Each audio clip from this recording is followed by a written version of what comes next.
Introduction to Azure Synapse Client Library.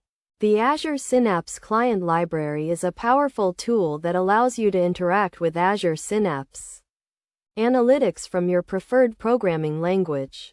In this tutorial, we will explore the key concepts and best practices for using the Azure Synapse Client Library. Setting up the Azure Synapse Client Library. To get started with the Azure Synapse Client Library, you need to install the relevant package for your programming language. For Python, you can use pip to install the Azure Synapse Analytics package. For other languages such as Java or C#, you can use the relevant package managers.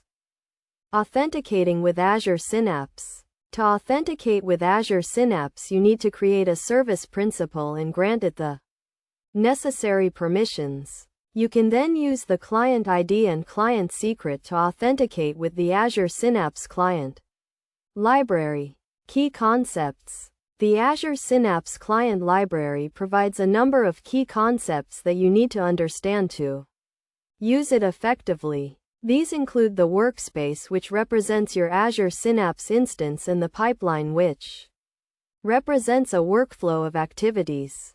You can also use the client library to create and manage datasets and linked services. Practical examples. One common use case for the Azure Synapse Client Library is to create and manage pipelines.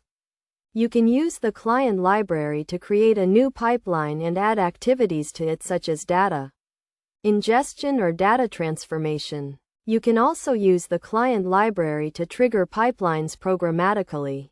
Best practices. When using the Azure Synapse Client Library, there are a number of best practices that you should follow. These include handling errors and exceptions properly and using logging to monitor the activity of your application. You should also use the client library to manage the lifecycle of your pipelines and datasets. Conclusion. The Azure Synapse Client Library is a powerful tool that allows you to interact with Azure Synapse analytics from your preferred programming language. By following the key concepts and best practices outlined in this tutorial, you can use the client library to create and manage complex data pipelines and workflows.